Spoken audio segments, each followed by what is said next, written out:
Hi and welcome to Shabaz world. இன்னைக்கு வீடியோவில் நம்ம ஃபீவர் எதனால் வருது, பேபிஸ்க்கு ஃபீவர் வரும்போது அதை எப்படி ஹேண்டில் பண்ணணும், என்ன பண்ணணும் பண்ணக்கூடாது, என்ன ஸ்டெப்ஸ் எடுக்கணும் அப்படிங்கிறத பற்றி இந்த வீடியோவில் பார்க்க போகிறோம்.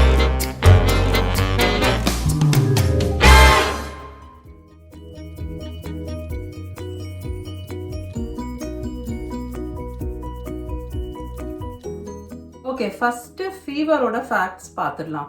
ஃபீவர் அப்படிங்கிறது என்ன? நம்மளோட பாடி டெம்பரேச்சர் வந்து 38 degree Celsius or 100.4 degrees Fahrenheit or அதுக்கு மேலே போகும்போது அதை ஃபீவர் அப்படின்னு சொல்கிறோம். Most of the time fever நம்மளுக்கு வர்றதுக்கு காரணம் ஒரு இன்ஃபெக்ஷன். ஸோ ஃபீவர் வந்து பேசிக்காக அது ஒரு சிம்டம். ஃபீவர் வந்து ப்ராப்ளம் கிடையாது. ஃபீவர் வர்றதுக்கு காரணம் வேற ஒரு ப்ராப்ளம். அது என்ன? அது இன்ஃபெக்ஷன். ஸோ அந்த இன்ஃபெக்ஷனால வர ஒரு சிம்டம் தான் ஃபீவர். இன்ஃபெக்ஷன் சொல்லும்போது முக்கால்வாசி நேரம் அது வைரல் இன்ஃபெக்ஷனாக இருக்கு. விச் மீன்ஸ் ஒரு வைரஸ் வந்து நம்ம உடம்புல இன்ஃபெக்ஷன் காஸ் பண்ணி அதனால அந்த ஃபீவர் வருது. சில சமயம் பாக்டீரியல் இன்ஃபெக்ஷனாக இருக்கும். வைரல் இன்ஃபெக்ஷனாக இருந்ததுன்னா அதுக்கு ஆன்டிபயோட்டிக்ஸ் தேவையில்லை. பாக்டீரியல் இன்ஃபெக்ஷனால ஃபீவர் வந்திருக்கு அப்படின்னா உங்க டாக்டர் உங்களுக்கு ஆன்டிபயோட்டிக்ஸ் கொடுப்பாங்க. அண்ட் ஃபீவர் இருக்கும்போது ஃபீவரையும் மேனேஜ் பண்ண வேண்டியது இம்பார்ட்டன்ட் ஆயிடுது. ரொம்ப ஹையா போயிடாம அன்கம்ஃபர்டபுள் ஆயிடாம மேனேஜ் பண்றதுக்கு பாராசிட்டமால் இல்ல அசிட்டோமினோஃபென் இது எடுத்து உங்க ஃபீவரை மேனேஜ் பண்றது ரொம்ப முக்கியம். நீங்க எடுத்துக்கிற ஃபீவர் மெடிசன் ஃபீவர் ஹையா போகாம பாத்துக்குமே தவிர அந்த ப்ராப்ளம், அதாவது அந்த இன்ஃபெக்ஷனை அது எந்த விதத்திலையும் சரி பண்றதுக்கு ஹெல்ப் பண்ணாது. ஸோ இது எல்லாம் ஃபீவர் பத்தின ஃபேக்ட்ஸ். உங்க பேபிக்கு ஃபீவர் வந்ததுன்னா நீங்க என்ன பண்ணணும், என்ன ஸ்டெப்ஸ் எடுக்கணும் அப்படின்னு சொல்லி பார்க்கலாம். பேபிஸ்னு வரும்போது நியூபார்ன் பேபிக்கு ஃபீவர் வந்தா நீங்க உடனே ஹாஸ்பிட்டலுக்கு போகணும். நியூபார்ன்ங்கிறது என்ன? 0 to 3 month old baby. So 3 மாச குழந்தை அந்த 3 month old ஆர் அதை விட யங்கரா இருக்கக்கூடிய பேபின்னா அவங்களுக்கு ஃபீவர் வரும்போது நீங்க உடனே அவங்கள ஹாஸ்பிட்டல் கூட்டிட்டு போய் டாக்டர் கிட்ட செக் பண்ணிக்கிறது ரொம்ப முக்கியம். ஏன்னா அவங்களுக்கு வந்து இம்யூனிட்டி இருக்காது அண்ட் அந்த பிளட் பிரெயின் பேரியர்னு ஒன்று சொல்றாங்க. ஸோ அது அவங்களுக்கு வந்து எஃபெக்டிவா இருக்காது.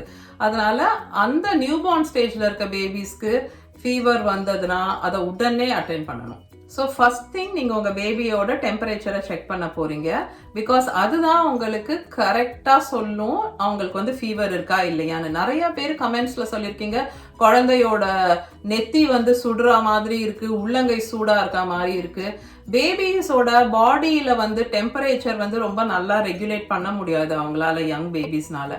அதனால எப்பவுமே தெர்மோமீட்டர் வச்சு அவங்களோட கரெக்ட் டெம்பரேச்சர் செக் பண்ண வேண்டியது ரொம்ப ரொம்ப முக்கியம். டிஜிட்டல் தெர்மோமீட்டர் வச்சு உங்க குழந்தையோட டெம்பரேச்சரை செக் பண்ணணும். நியூபார்ன் பேபிஸ்னு வரும்போது 3 மாசத்துக்கும் சின்னதா இருக்கிற ஒரு குழந்தைக்கு வந்து அக்யூரேட்டா தெரிஞ்சுக்கிறதுக்கு ரெக்டல் டெம்பரேச்சர் தான் செக் பண்ணணும் அப்படின்னு சொல்றாங்க. பட் நீங்க உங்களுக்கு அது சௌரியமா இல்ல ரெக்டல் டெம்பரேச்சர் எடுக்கிறது அப்படின்னா நீங்க வந்து குழந்தையோட அண்டர் ஆர்ம்ஸ்ல நீங்க வச்சு எடுத்துக்கலாம். ஃபோர்ஹெட்ல நெத்தியில எடுக்கக்கூடிய டெம்பரேச்சர்லாம் அவ்வளோ அக்யூரேட் இல்லைன்னு சொல்றாங்க. ஓகே, 3 monthsக்கு அப்புறம் உள்ள பேபிஸ், ஸோ 3 monthsல இருந்து ஓல்டரா இருக்கக்கூடிய பேபிஸ்க்கு வந்து ஃபீவர் வந்ததுன்னா என்ன பண்ணணும்? நீங்க வந்து அவங்கள அப்சர்வ் பண்ணலாம் அப்படின்னு சொல்றாங்க. அப்சர்வ் பண்றதுனா என்ன? அவங்க ஆக்டிவிட்டிஸ் எப்படி இருக்கு, அவங்க டைம்க்கு டைம் கரெக்டா எழுந்து ஃபீடிங் நல்லா எடுத்துக்கிறாங்க, நல்லா யூரின் போறாங்க, நார்மல் ஆக்டிவிட்டிஸோட இருக்காங்க, சிரிக்கிறாங்க, விளையாடுறாங்க, எல்லாம் எப்பவும் போல பண்றாங்க. பட் ஆனா ஃபீவர் மட்டும் இருக்கு அப்படின்னா நீங்க வந்து அவங்களுக்கு தேவைப்பட்டதுன்னா ஃபீவர் ஹையா போகாம நீங்க பேபி பாராசிட்டமால் கொடுத்து அவங்களோட ஃபீவரை மேனேஜ் பண்ணிட்டு இருக்கலாம். அண்ட் ஒரு நாள் தாண்டியும் குழந்தைக்கு ஃபீவர் இருக்கு, சரி ஆகல, இம்ப்ரூவ்மெண்ட் இல்ல, டெம்பரேச்சர் திரும்ப திரும்ப வந்துட்டே இருக்கு அந்த பாராசிட்டமால் டோஸ் முடியும் போது அப்படின்னா அந்த 1 day கழிச்சும் ஃபீவர் இருக்குன்னா நீங்க டாக்டர் கிட்ட கொண்டு போய் செக் பண்ணிடுங்க அப்படின்னு சொல்றாங்க.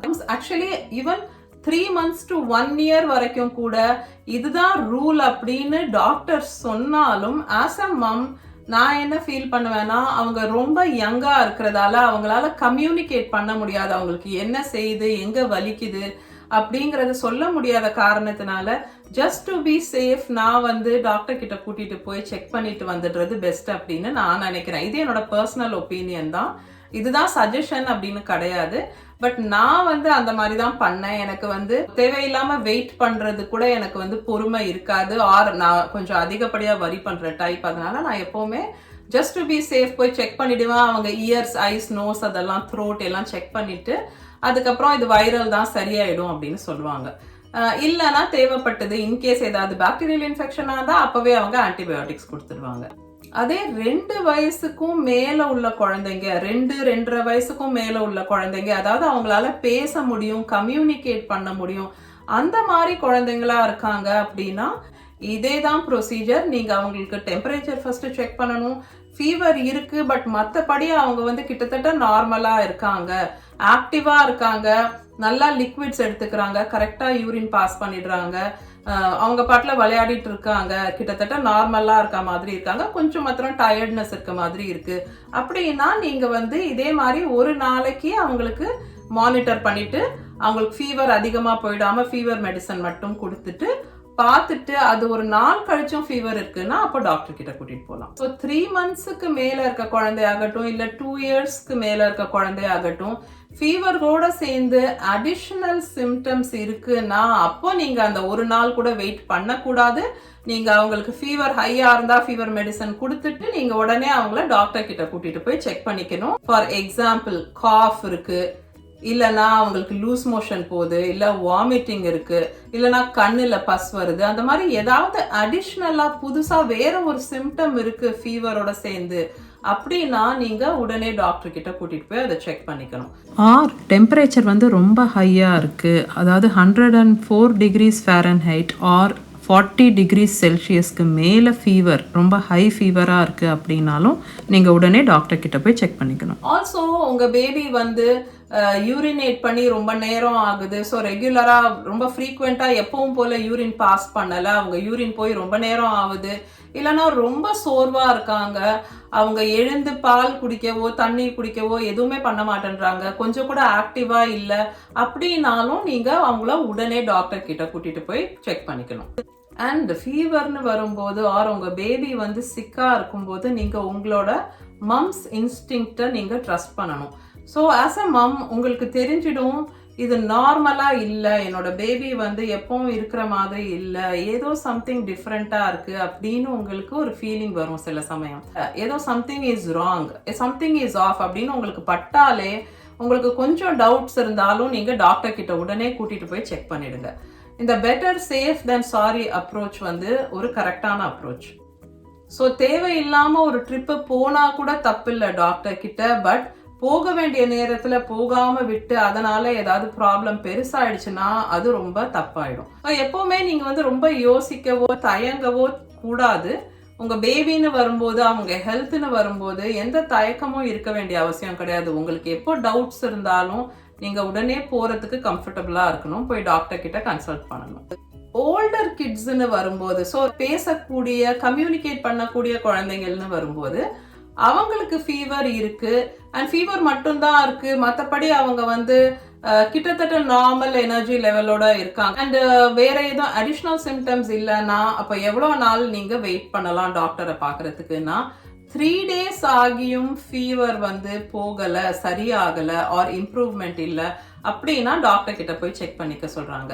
ஓகே, இப்போ என்ன விஷயங்கள் ஃபீவர் பொறுத்த வரைக்கும் இருந்தா அதுக்கு அர்த்தம் ஒரு எமர்ஜென்சி. ஸோ விச் மீன்ஸ் நீங்க உடனே எமர்ஜென்சி டிபார்ட்மெண்ட்டுக்கு போகணும், இல்லை உடனே குழந்தைய ரஷ் பண்ணி ஹாஸ்பிட்டலுக்கு கூட்டிட்டு போகணும் அப்படின்னு பார்க்கலாம். ஸோ அதுல நம்பர் 1, உங்க குழந்தை 0 to 3 month old, அதாவது நியூ பார்ன் பேபி, 3 மாசத்தை விட யங்கர் பேபி, அவங்களுக்கு ஃபீவர் இருக்குன்னா நீங்க உடனே ஹாஸ்பிட்டல் கூட்டிட்டு போகணும்.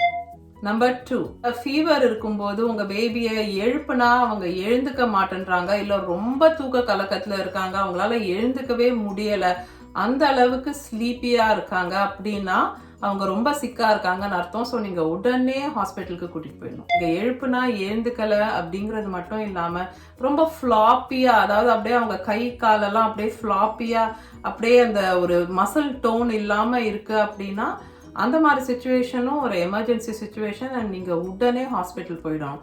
Same goes for breathing difficulty. உங்க குழந்தையோட பிரீத்திங்கை அப்சர்வ் பண்ணணும் அண்ட் உங்க குழந்தை மூச்சு திணற மாதிரி இருக்குல்ல, மூச்சு விடுறதுக்கு கஷ்டப்படுற மாதிரி இருக்குன்னாலும் உடனே நீங்கள் வந்து எமர்ஜென்சிக்கு ரஷ் பண்ணி உடனே பேபி எடுத்துகிட்டு போயிடணும். உங்கள் யங் பேபி ஃபீவர் இருக்கும்போது ரொம்ப அழறாங்க அண்ட் அவங்கள வந்து எவ்வளோ கம்ஃபர்ட் பண்ணாலும் அவங்க அழுகையை நிறுத்த மாட்டேங்கிறாங்க, அழுதுகிட்டே இருக்காங்க கண்டினியூஸாக அப்படின்னா அவங்க ரொம்ப சிக்காக இருக்காங்கன்னு அர்த்தம். ஸோ அந்த மாதிரி சுச்சுவேஷன்லேயும் நீங்கள் உடனே ஹாஸ்பிட்டல் போயிடணும். உங்கள் குழந்தைக்கு வேறு அண்டர்லைங் கண்டிஷன்ஸ் இருக்குது, விச் மீன்ஸ் அவங்களுக்கு வேறு ஹெல்த் ப்ராப்ளம்ஸ் இருக்குது. ஃபார் எக்ஸாம்பிள் சிக்கிள் செல் டிசீஸ், இல்லாட்டா ஏதாவது ஒரு ஃபார்ம் ஆஃப் கேன்சர், இல்லைனா வேறு ஏதாவது ப்ராப்ளம் ஆர் ஹெல்த் இஷ்யூ இருக்குது அண்ட் அவங்க மெடிக்கேஷனில் இருக்காங்கன்னா அப்படிப்பட்ட குழந்தைக்கு ஃபீவர் வரும்போது நீங்கள் உடனே டாக்டர் கிட்ட கூட்டிகிட்டு போயிடணும். உங்கள் குழந்தைக்கு ஃபீவரோட சேர்ந்து ஏதாவது அடிஷ்னல் சிம்டம்ஸ் இல்லைனா ரேஷஸ் இருக்குது, ஸோ ஸ்கின் கலர் டிஃப்ரெண்ட்டாக இருக்குது, அந்த மாதிரி ஏதாவது நீங்கள் அப்சர்வ் பண்ணிங்கனாலும் நீங்கள் உடனே ஹாஸ்பிட்டல் கூட்டிகிட்டு போகணும். ஹை ஃபீவராக இருக்குது, அதாவது 104 டிகிரிஸ் ஃபாரன்ஹைட் ஆர் 40 டிகிரிஸ் செல்சியஸாக இருக்குது அண்ட் அதுக்கு நீங்கள் ஃபீவர் மெடிக்கேஷன் கொடுத்தும் ஃபீவர் கொஞ்சம் கூட குறையவே இல்லை, ஆர் ஃபீவர் ஹையாக போனதால் பேபிக்கு ஃபிட்ஸ் வந்துடுச்சு, அதாவது ஃபெப்ரைல் சீஜர்ஸ் அப்படின்னு சொல்லுவாங்க, அந்த மாதிரி இருந்ததுனாலும் நீங்கள் உடனே இம்மீடியட்டாக எமர்ஜென்சிக்கு கூட்டிகிட்டு போயிடணும். ஸோ இதெல்லாம் தான் ஃபீவர் பற்றின ஃபேக்ட்ஸ் அண்ட் ஃபீவர் இருக்கும்போது எப்படி மேனேஜ் பண்ணணும், என்னென்ன ஸ்டெப்ஸ் எடுக்கணும் அப்படிங்கிற இன்ஃபர்மேஷன். என்னோட சேனலில் நான் pregnancy related, labour and delivery, newborn care, baby care இந்த மாதிரி டாபிக்ஸில் வீடியோஸ் போடுறேன். அது தவிர ட்ராவல் விளாக்ஸ் அதெல்லாம் வரும் நான் ட்ராவல் பண்ணும்போது. ஸோ இந்த வீடியோக்கு அவ்வளோதான். நான் உங்கள் எல்லாரையும் நெக்ஸ்ட் வீடியோவில் மீட் பண்ணுறேன். Until then take care.